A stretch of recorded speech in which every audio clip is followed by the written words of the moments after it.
अगर मैं आपसे कहूँ जो आप म्यूचुअल फंड में एसआईपी कर रहे हो आपको कभी अमीर नहीं बनाएगी, तो क्या आपको मेरी बात पे यकीन आएगा? बट ये मैं नहीं, एमफी का डेटा बोल रहा है। चलो एक एग्जाम्पल के थ्रू समझने की कोशिश करता हूँ। दो दोस्त होते हैं, समीर एंड प्रशांत। दोनों म्यूचुअल फंड में 10,000 की एसआईपी स्टार्ट करते हैं।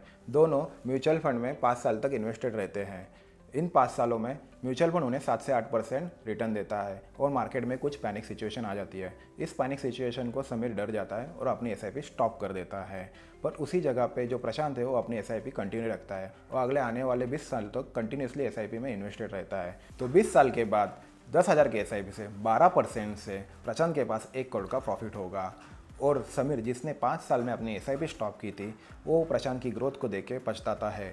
और ये इसलिए कि एमफी के डेटा अनुसार 100 में से 11 लोग ही है जो लॉन्ग टर्म तक इन्वेस्टेड रहते हैं और अब इसलिए वो अमीर बनते हैं। और मेनली जो एसआईपी का बेनिफिट है वो लास्ट 7 ईयर्स में होता है, यानी कि जितना आप अपने एसआईपी का अमाउंट को कंटिन्यू रखेंगे उतना ही ज़्यादा कंपाउंडिंग का इफेक्ट आपको अपने निवेश किए मनी पर देखने को मिलेगा। अगर आप भी 25-30 साल के एज में एसआईपी स्टार्ट कर रहे हो तो 50 साल तक उसको कंटिन्यू रखिए, चाहे कोई भी सिचुएशन आ जाए। डोंट स्टॉप योर एसआईपी, तभी आपको एक अच्छा खासा कंपाउंडिंग का इफेक्ट आपको इन्वेस्टमेंट अमाउंट पर देखने को मिलेगा। मार्केट के छोटे मोटे झटके से डरने की बिल्कुल ज़रूरत नहीं है। अगर आपका लॉन्ग टर्म गोल है, प्रशांत के जैसे आपको भी म्यूचुअल फंड में अमीर बनना है, तो आपको मार्केट को टाइम देना पड़ेगा। इसलिए stay invested for long term.